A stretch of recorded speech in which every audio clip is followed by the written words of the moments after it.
the language classroom. Widdowson characterizes the classroom as a social space. Both he and Wright recognize that teachers need to balance both social and pedagogic purposes within their classroom behavior. Tudor notes that classrooms are also social environments where language lessons can be understood as social events based upon social relationships and social interaction. Teacher authority is derived from two different factors. First is social and institutional position. A teacher can give orders because plainly he or she is the teacher. For example, the teacher can say, "Do this because I tell you and I am your teacher." The other factor is from pedagogical knowledge and expertise. Teachers are given authority because they are the ones who knows better regarding their field of specialty. Students trust them because of their ability. So the teacher can say, "Do this because I am the teacher and I know what's best for you." So there are different adjectives that we can give about the word teacher. So some say teacher is a controller, prompter, participant of the giving and acquiring learning and lesson in a classroom, resource and tutor, instructor, organizer of thoughts, organizer of different lessons, evaluator, the one who assesses the students if he or she acquired the knowledge comprehensively. Teachers can be a guide, and teachers can be the resource and manager in the classroom. Teachers are active participants in the creation of classroom realities. They act in the light of their own beliefs, attitudes, and perceptions of the relevant teaching situation. We need to be aware of the unique contribution which each individual brings to the learning situation. Harmer observes that the role teachers take will depend on what they wish learners to achieve, but will also depend on the learner's attitudes to teacher-learner roles and relationships. Teachers, which are identified as facilitators, are in favor of knowledge construction rather than knowledge transmission. What then is the difference between knowledge construction and knowledge transmission? Look at the picture. Transmission of knowledge is here. Knowledge is separated from the knower.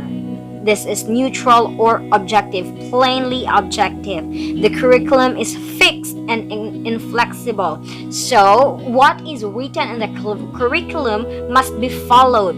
No changes, no amendments to be done because that was written in the curriculum. While knowledge constructivism or knowledge construction filters through knower's perspective. A teacher must know the culture, the language, the ethnicity of the student in order to instruct or to do some amendments in the curriculum in order for his or her learner to learn more depending on his or her pace. Teachers do not cause learning directly. Instead, they provide the conditions for learning to take place. Thornbury comments that the learner should not be seen as the object of the verb to teach, but the subject of the verb to learn. So as future educators, I would encourage you, my dear students, to put in mind that students are not to be the object of the verb to teach. Do not just teach, but make every effort that your students will become the subject of the verb to learn. Learning must take place in the classroom. One of the notions I want you to know in this presentation is about the teacher talk. From the word itself, I know you have a little bit of background. What is teacher talk?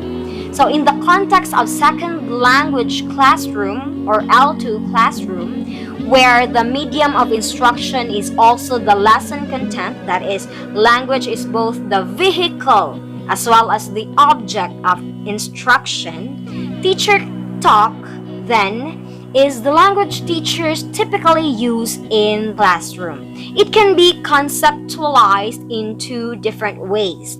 First is a language that is similar to the foreigner talk. So the teacher can use this way of expressing his or her thoughts in the classroom. So a teacher can speak like the native speaker. He or she can speak fluently using the target language. In our case, the target language is the English language, the second language. Next is the caretaker talk. This is slower and grammatically simplified, but not grammatically inaccurate. Though this is simple, but it follows the correct grammar. This is often used by teachers in a classroom. Very rare yun na makita ang mga teachers nga from the start until the end speaks like the native speakers. They must adapt or be flexible enough to be sure that their students really grasp the input that they are giving. Although understandable and inevitable, especially with lower levels, many applied linguists and teachers suggest that teacher talk should not be oversimplified, as learners require challenging language input for their language to develop. In order for the students to develop their skills in the second language acquisition, the teacher must not oversimplify the way he or she communicate with the second language. The balance of teacher talk and student talk is also a matter of some debate. Typically, communicative and interaction-based approaches to ELT have suggested that teacher talk should be minimized in the classroom in order to provide opportunities for learners to talk and to practice and to produce language using the target language. However, learners also require language input and opportunities for language comprehension, and that is to be given, to be provided by the teacher himself or herself. It is encouraged that teachers must minimize their talk in the classroom, but teachers must give significant input for their students to apply those inputs in using the English language as a medium for communication in that classroom. In the context of language learning, the role of a language teacher is extremely influential in students' achievement. They have most intensive knowledge and thorough understanding of the different principles that govern students' nature and behavior. While teaching, they must keep in mind the mental ability and grasping capacity of the learners. So as future educators, my dear students, be mindful of the mental ability of your dear students. Always put into consideration their capacity to learn, their grasping capacity as learners in that specific classroom. Effective teaching of language is based on certain principles. So now, I'll be sharing to you some of the principles an English teacher must possess or must have, must acquire, must embrace in teaching English to the learners. First is the principle of planning. This is a significant element of teaching learning system. It involves 5 basic components, which are well-designed curriculum, learning objectives, teaching and learning activities, assessment mechanism, and evaluation methods. So these 5 are very important in this principle, the principle of planning. In every effective teaching, there is a strong foundation of a well-designed curriculum. A teacher must have a clear objective before engaging in the teaching process. Activities must be planned well so that it will be implemented well. A teacher must think of a proper assessment that will really assess the acquisition of the different students he or she is having in that specific classroom.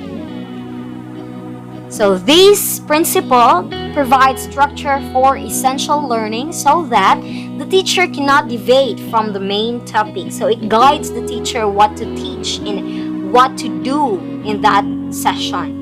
It helps the teacher to know aims and objectives of the course so that he or she can be organized to complete the syllabus in the given time frame. It can also help the teacher in timely preparation, and it will boost the confidence of the teacher in the delivery process.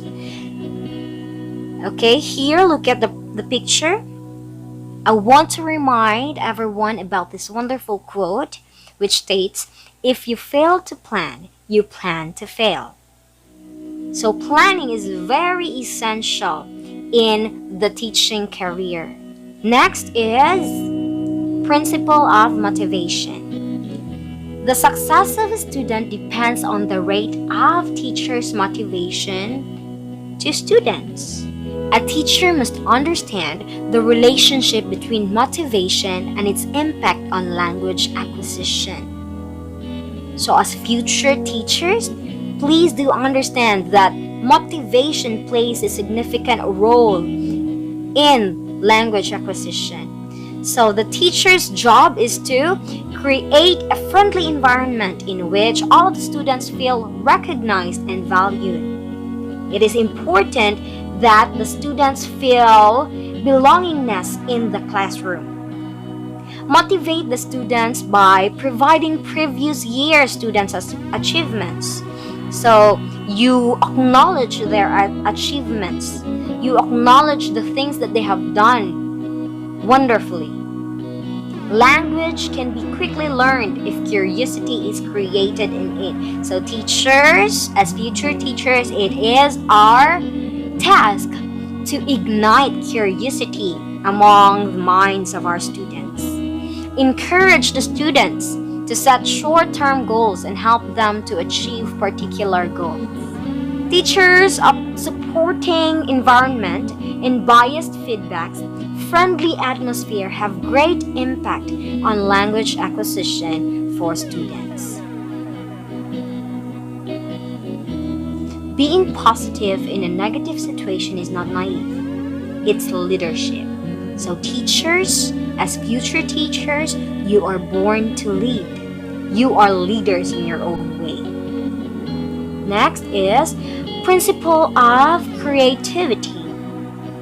It provides environment where students are encouraged to express their ideas and think out of the box. So teachers can incorporate creative learning by creating captivating lessons in various topics that boost students' ability to come up with imaginative ideas. To be creative is to let little pieces of your heart go and place them into each project you make. So we produce wonderful outputs, wonderful products if we put our heart on it. If we work with love, wonderful things we will achieve. Okay, next, principle of variety. This is quite related with creativity. This is one of the most influential factors to enhance teaching and learning process. The teacher can bring variety in the class by using different learning activities. Teacher can give feedback techniques, give different resources, various teaching approaches to make the classroom lively and interesting. Teachers need to play different roles such as classroom manager.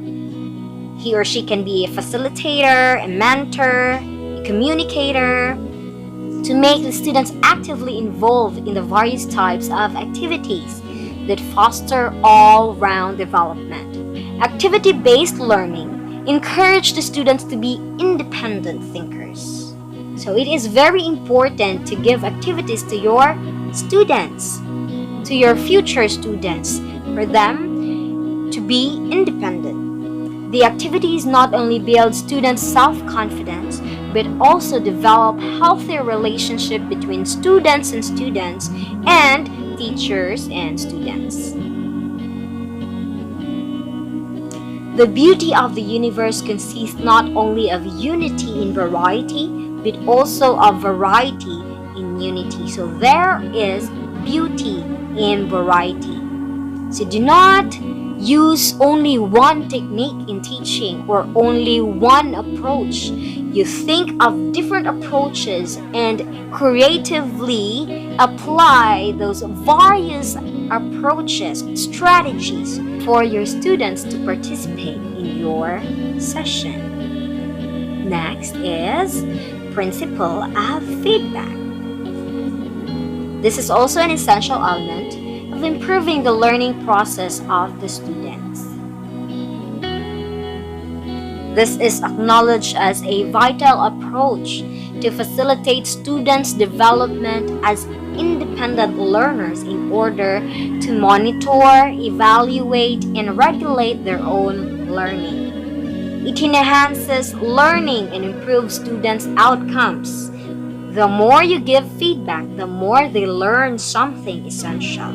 This is an important skill for teachers in higher education because it gives a major influence on the quality of the learning process. It can be delivered orally or in written form. Please take note of this.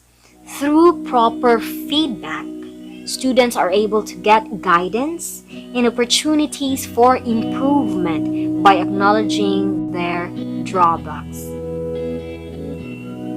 Everybody says mistake is the first step of success, but the real fact is correction of mistake is the first step of success. So that is why it is very important that we are corrected with our mistake, because if we always commit mistakes but not corrected by those mistakes, then we will not learn something from it. But if there is a correction done, then that is the first step for us to grow as a person, to grow as a learner, and to grow as an individual. Next, principle of sympathy and cooperation.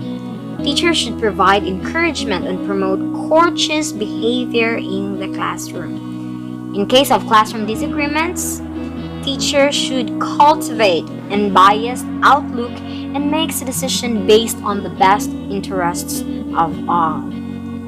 Unity is strength.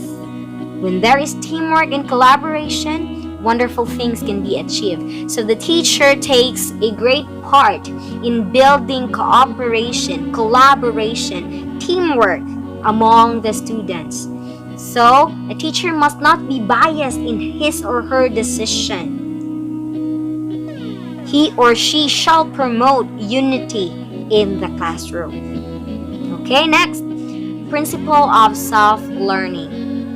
From the word itself, self-learning. So this is a student-centered learning. In a student-centered learning environment, the teacher can lay the foundation for independent thinking and problem-solving skills. Opposite of self-learning is spoon-feeding. What is spoon-feeding? This is a traditional method of teaching in the classroom.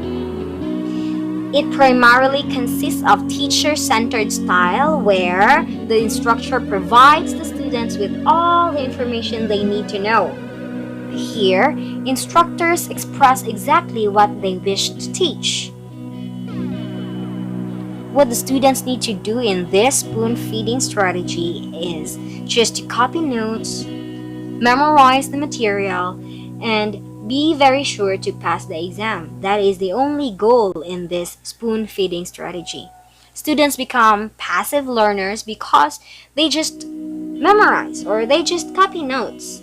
and they do not take any responsibility for their own learning and eventually forget what they learned when the course is completed. I know some of us can relate with this one. When we only do the memorizing, after the test, oh, goodbye knowledge, goodbye inputs. But if the student is motivated to do the self-learning and to have the clear goal of learning, then he or she will have a quality knowledge acquisition. So di ra niya malimtan dayon ng iyahang memorize, since the goal there is to learn and not to just know the input.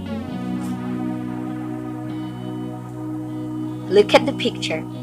If you want to be powerful, educate yourself. So if you want to grow as an individual with proper knowledge and skills, then start educating yourself. Start to learn by your own and work by your own. Next is principle of group dynamics. Teachers should encourage students to participate in group activities. Teacher must monitor that everyone is actively participating in group assignments because that will promote a competitive spirit, not the bad one, but a friendly competition in the classroom. Together, everything achieves more when the students have this connection na because of the group activities and group assignments that the teacher had given. They will work together and will achieve more things compared when they work in isolation. It stimulates enthusiasm so that students get more knowledge or language practice, as most of the activities are done in pairs or in groups. Since this is a language classroom, the students must apply speaking the language during different activities. These group activities also develop confidence and independent thinking skills among students. Next one, and the last one, the principle of drill and practice. As Palmer says, language learning is essentially a habit-forming process, a process during which we acquire new habits. When students are learning a foreign language, they need sufficient practice and drill to do away with mother tongue, since the sounds of the new language is different from those of mother tongue. So, the students must be engaged with different drills that they can practice and practice and practice so that they will be well oriented with the target language. We are what we repeatedly do. Excellence, then, is not an act but a habit. So excellence is not just an act, but it is a habit. If you habitually do things with excellence, then your life will be an excellent one. Now, let us venture in the different activities which most characterizes language classroom. So, first activity is questioning. This ignites interaction. The initiation response feedback, or the IRF exchange, is one of the most typical interaction in L2 classrooms. Here, the teacher initiates an exchange and requires a learner response. The teacher provides evaluative feedback on that response. So here, there are 2 moves done by the teacher for every one move made by the learner, thereby contributing to the high level of teacher talk. Questioning ignites interaction. What do you mean by interaction? It is a social behavior that occurs when one person communicates with one another. Interpersonal. You cannot do interaction in an intrapersonal way. So interpersonal gini siya. You talk with another person. It can occur face to face. It usually takes place through the oral medium. This is the key to teaching language for communication. Noting that through this, students can increase their language store as they listen or read authentic linguistic materials, or even the output of their fellow students. The brain is dynamic, constantly interrelating what we have learned with what we are learning. The give and take of message exchanges enables students to retrieve and interrelate a great deal of what they have encountered. Questions help teachers elicit information, check learners' understanding, and keep learners' attention. So, based on my experience, when I can observe that the student is not that attentive in listening, I will try to construct a question that will address to that person so that that student will be attentive again to listen to what I'm saying in front. So questions play a very significant role in the teaching and learning process. It also provides learners with a language practice opportunity when they answer. So the moment I ask questions and that student answer me with the use of English language, that student is trained to apply the things he or she had learned using the English language. It fulfills a clear pedagogic purpose and also enables teachers to exert control over learners. Teachers need to consider not only the quantity of teacher and learner talk, but also its quality. Apart from the generic functions of questions, different types of questions generally lead to qualitatively and quantitatively different responses from learners. Some questions thus leading learners to work harder with the language. So there are different types of questions. First type is the closed and open questions. Questions with only one acceptable answer, usually factual, are considered closed, whereas questions with a range of possible answers, usually reasoning questions, are called open. So Chu suggests that closed questions are more restrictive or less likely to engage continuing interaction than open questions. So the next one is display and referential questions. Noonan and Lamb defined referential questions as those to which the asked does not know the answer. These are questions which are genuinely information seeking. Chu notes that referential questions are more likely to lead to genuine communication in the classroom, while Noonan suggests that referential questions also result in learners using more complex language. Ellis defines display question as one designed to test whether the addressee has knowledge of a particular fact or can use a particular linguistic item correctly. Among these two different questions, it is important to ask referential questions. Why? Because learners tend to give longer answers than they do to display questions. Learners will be less willing to answer questions if their teacher's purpose is always to test knowledge.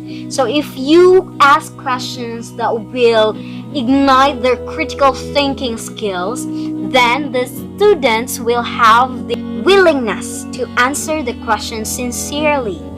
The use of appropriate questioning strategies requires an understanding of the function of a question in relation to what is being taught. The role of the teacher is to make knowledge accessible to students. That is, to provide explanations. There are, of course, a number of ways this might be achieved, from teacher-led deductive explanations, to guiding learners through a process of inductive discovery. Chu suggests that effective explanations require the active engagement of learners in processing new information and linking it to the old information. The next